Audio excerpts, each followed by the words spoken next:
Hello everyone and welcome to Metro TV. I'm your host Andy Hoig. I am also CEO and publisher of Metro Magazine. We have a great, really impactful show today. We have folks from Child Saving Institute, Hope Center for Kids, the American Foundation for Suicide Prevention, and also sharing a very personal story is a wonderful friend of mine, Dave Wingert. So don't go away.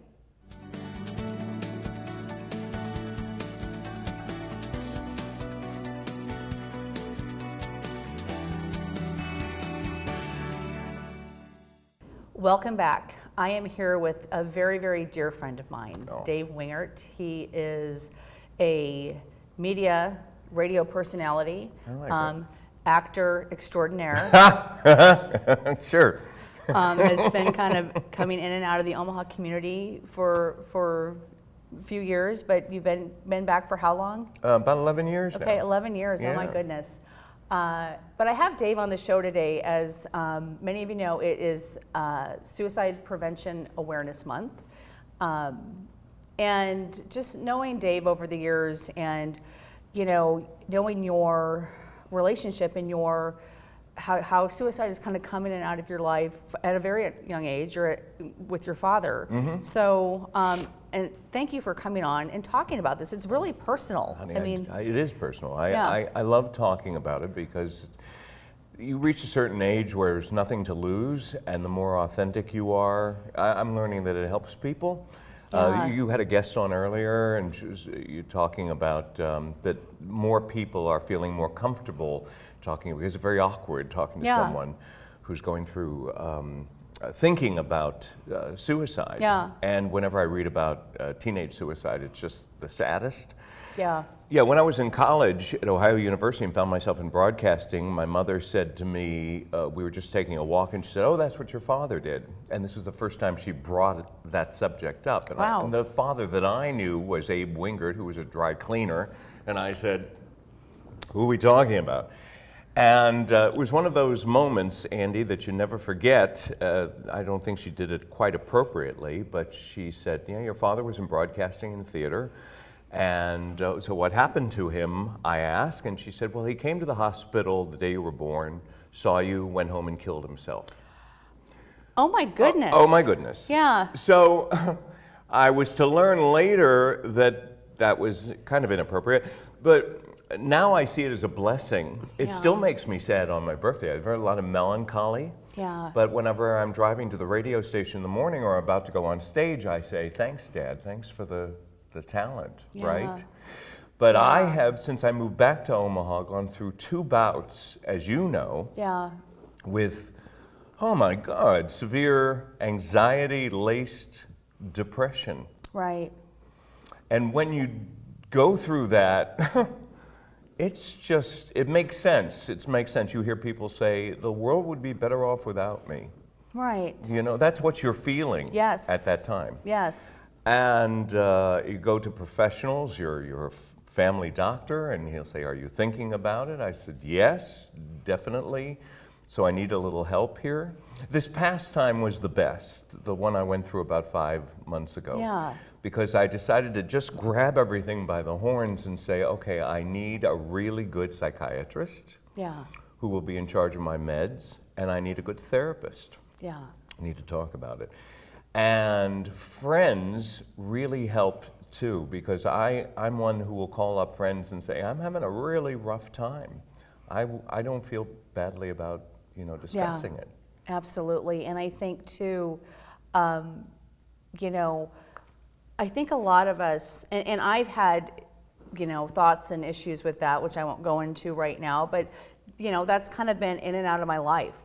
And I've gotten a little bit better at realizing it, being able to reach out to people, being able to kind of know, okay, this is happening, it's going to pass. You bring up the key that I heard this time, that this is not permanent. Yeah. That you're just going through, this is a bump in the road. It can feel permanent. Yes, it does. On many levels. Yeah. But the thing is that it's not. It's not. And when I look back at this last bout, it seems lifetimes ago. Yeah. Even though it was maybe 4 or 5 months ago. But getting, again, good professional help and getting on different meds. Yeah. Really, it's like, how did I ever feel like that? Yeah. But at the time, you're right. It's the. Oh, I know. There was the church I went to in Seattle, and we had a minister, Kathy Ann Lewis. She's terrific, Center for Spiritual Living. And she'd say, it's yea, though I walk through the valley of the shadow of death, I will fear no evil. And she said, the key phrase is, we're walking, we're not setting up tent here, we're not setting up camp, we're walking. And it's the shadow of, I walk through the valley of the shadow of death. It's an illusion. Because the sun is there, right. But the clouds are in front of the sun. Absolutely. Well, as we wrap up, any final words? And again, thank you for sharing your story. Oh, my pleasure. It sounds cliched, and the kids have latched onto it. It gets better. Yeah, it gets better, and everybody is. If you feel like you still have a song to sing, that you still have light to reflect, there are lots of people here to help you. Yeah, there are lots of people. Lots of people, and don't get lost in that self-pity. Yeah. Because it hurts. It hurts at the time. I don't like pain. I don't think anybody does. No, but again, thank you. Wise words. I so appreciate. Thank you. So appreciate the friendship and you sharing. Oh, yeah. I just, so blessed to know you. Me too. Me, you too. Yeah. Thanks, so, son. Thank you. And thank you. We'll be right back.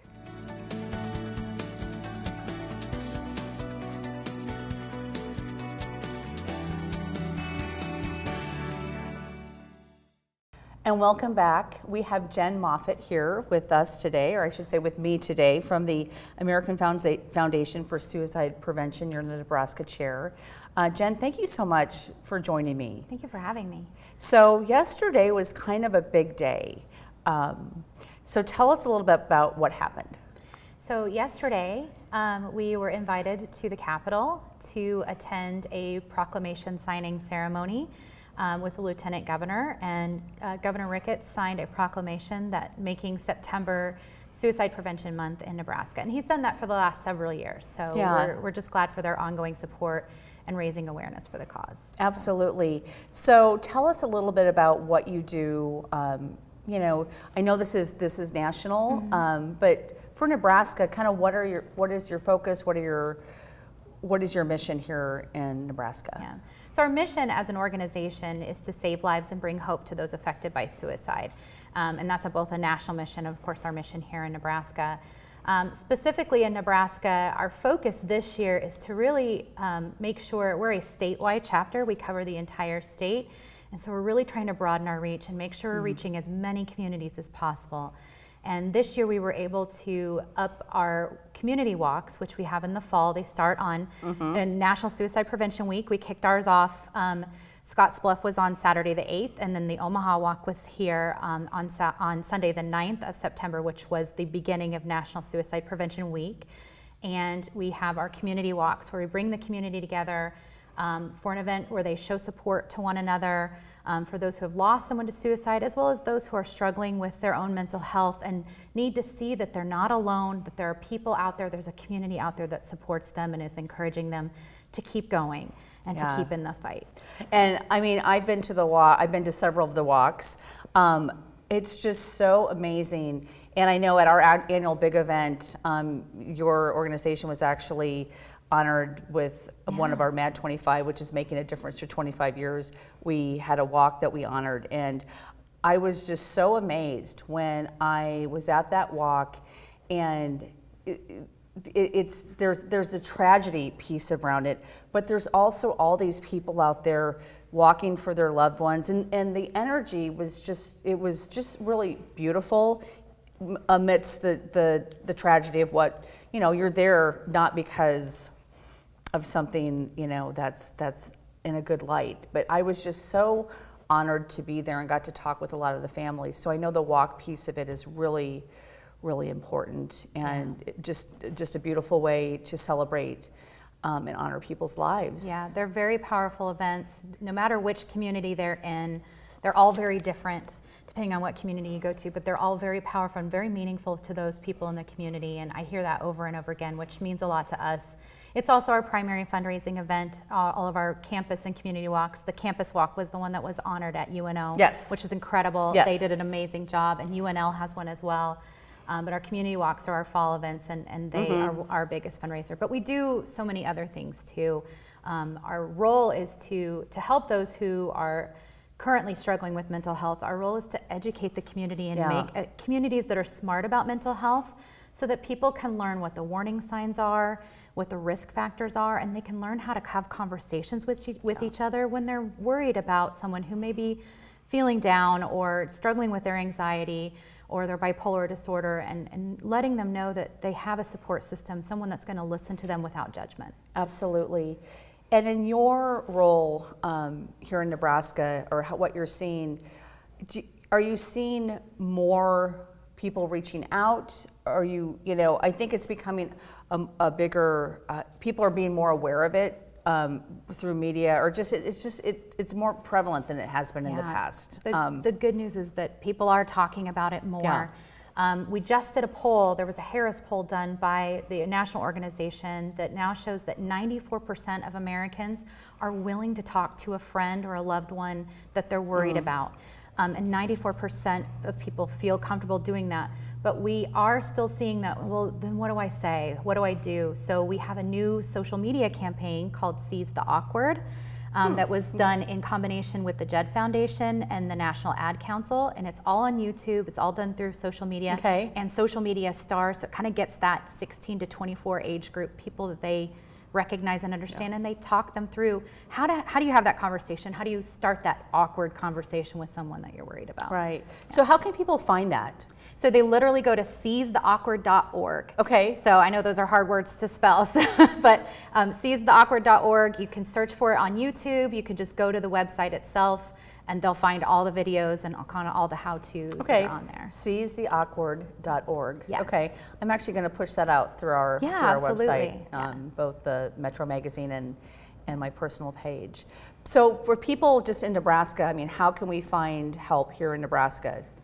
So we have some really great local resources. The National Suicide Prevention Hotline actually directs you to likely Boys Town, which takes those calls for us here at a local level. And then they can get you out to any local groups. So that's the 1-800-273-8255 is the national number. That way you don't have to remember a number from different states or different parts of the state. It all goes, they find the most local place for you when you're struggling. Or if you know someone who's struggling and you just don't know what to do, there's counselors there that can help. So that's a great place to go. There's also the crisis text line, which is 741-741. So if you don't feel like talking to someone on the phone, you can text help or talk to that number, and that you can get someone who will talk to you almost right away. All right. Jen, well, thank you so much. And that website, one last time, is seizetheawkward.org. Yes. You can also go to afsp.org/Nebraska for any of our local events and resources that we have here as well. All right. Well, thank you so much to come on the show and talk about this really important issue right now. So thank you for having me. Yeah, you're welcome. And we will be right back.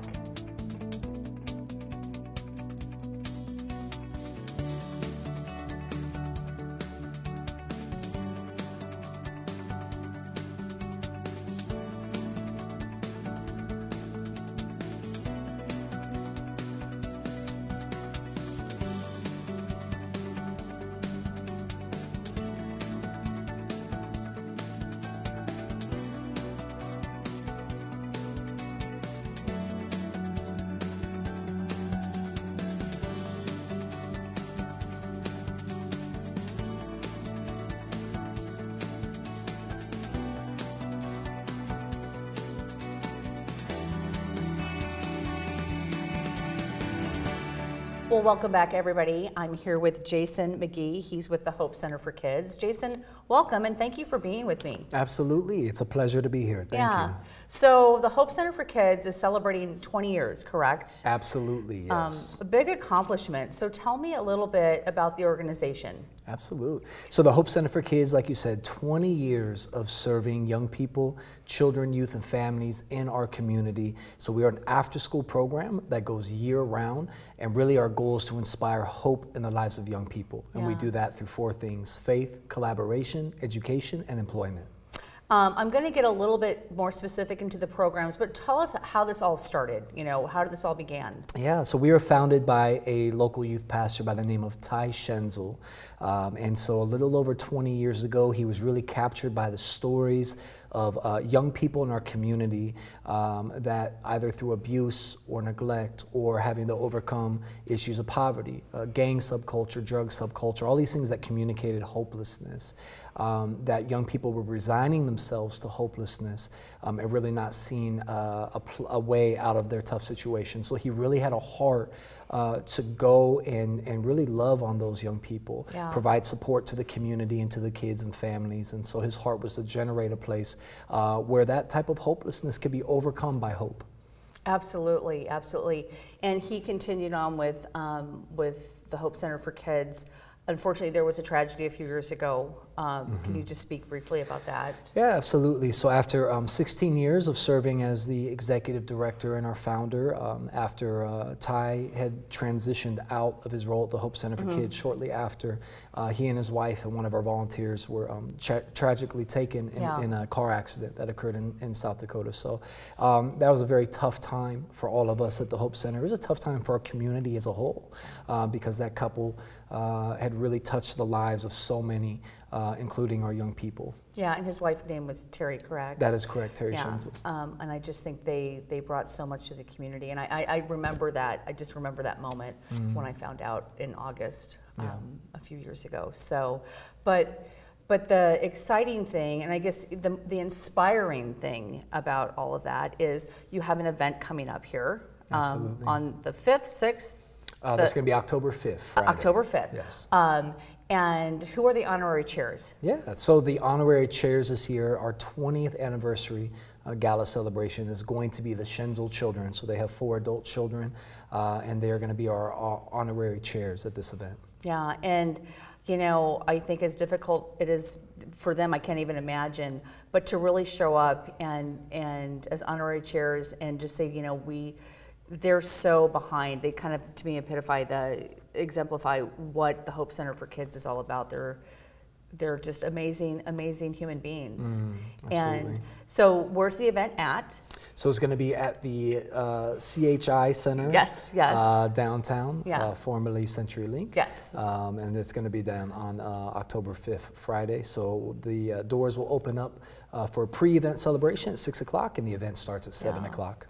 And I've been to this event many times over the years, and it's been at like different locations, and because it's grown. I mean, it's continued to grow, so it's at a smaller venue, and to be at that location, it definitely says this event is growing into where so many people from the community come out to support. Yeah. And if people want to buy tickets. So you could go to hopecenterforkids.com, our website, and there's a very easy way where you can choose the gala selection and you can buy some tickets there. Okay. So in the last couple minutes that we have, I want to go back to the center itself and how they serve youth. I know there's one thing that I was so impressed about is that when kids get to a certain age, you have an academy, so to speak, where kids really learn how to get a job and not just get a job, keep a job. Can you speak to that? Right, so we actually have 2 sites. One is in Fremont, Nebraska. It's been there for 4 years, and that's Ty Schenzel's hometown. Yeah. And where we serve in Omaha, we are starting young people in kindergarten, kids in the age of kindergarten, school age, all the way up to senior high school. And really we're helping provide skills that build all the way up to the point that young people can transition into hope in regards to their employment. And whatever that career direction is, we want to help cast vision for young people, that this is your step after school. This is what it's all been about, building up to your education, your skill development. And so what we do is a cohort that's a couple years long, and we are bringing kids into relationship with people of various careers. They're learning about different careers, and then ultimately we're coaching them through actually obtaining jobs, maintaining their jobs, and looking for the next step after high school, what they do with that.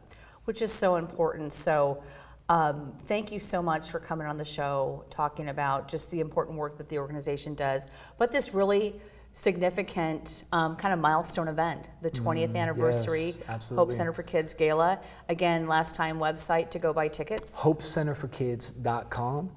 You can get tickets there. Okay, and maybe pick up one of these really cool hats. So anyway, I just want to thank you again. Thank you. And we will be right back.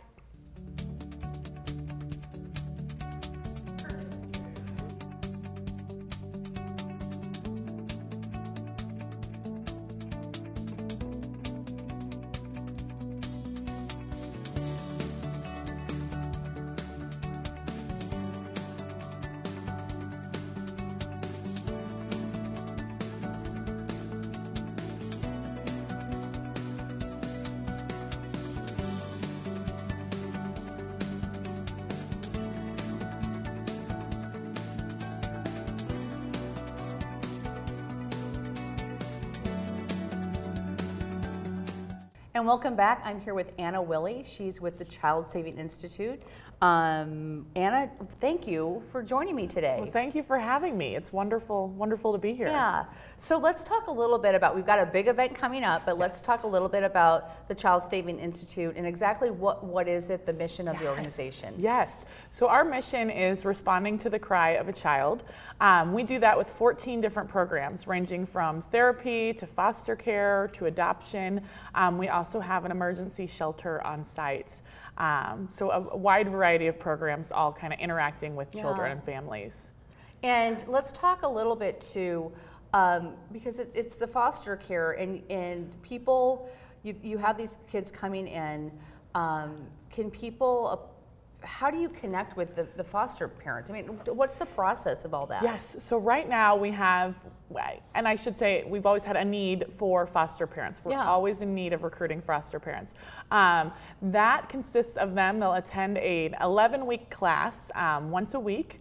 They'll become licensed foster parents, and from then on, it's kind of their decision of what age group of children they want, how many sibling pairs, but we always have a need for it, and we can always work with those families to make sure their needs are met when it comes to fostering. And they can find out more information about that on our website at childsaving.org. Right. But we're always in need of that, because there is, unfortunately, a need for foster families and safe homes for children in Omaha. Right.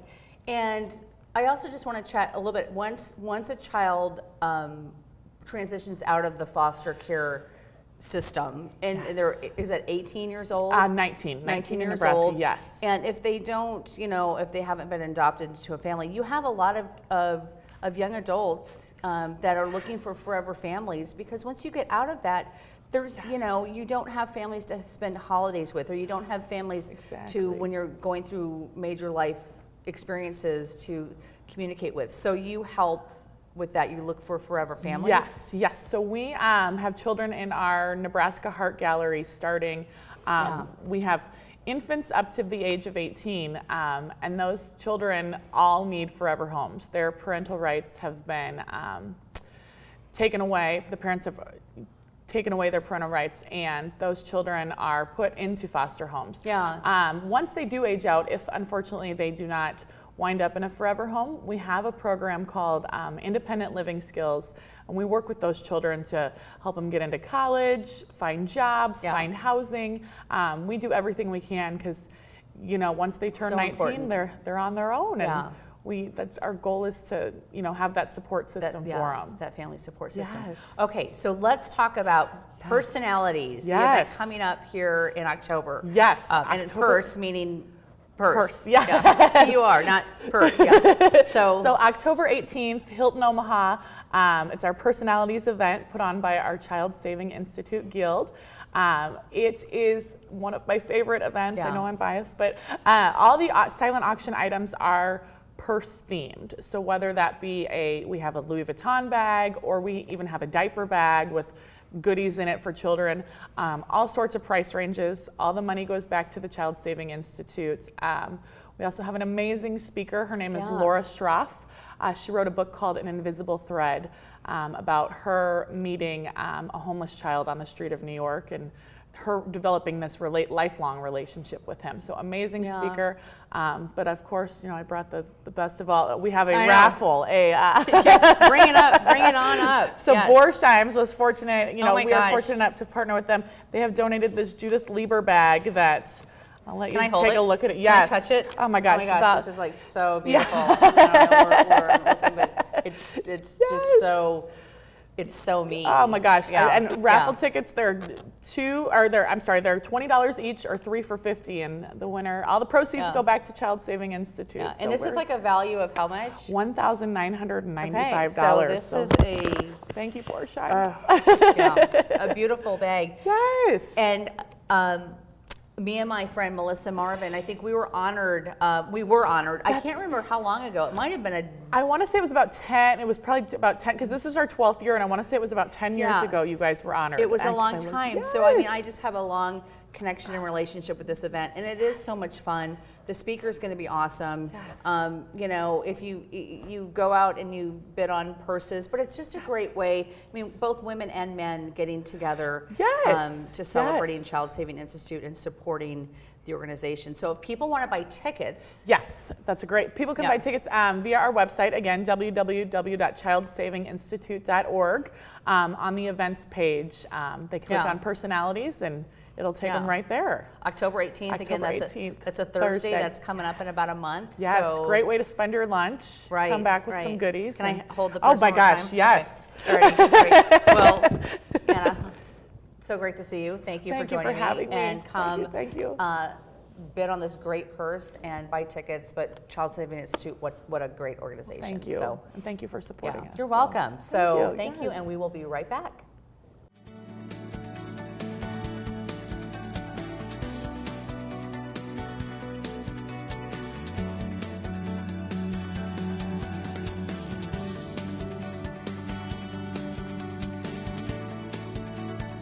Thank you so much for joining me today.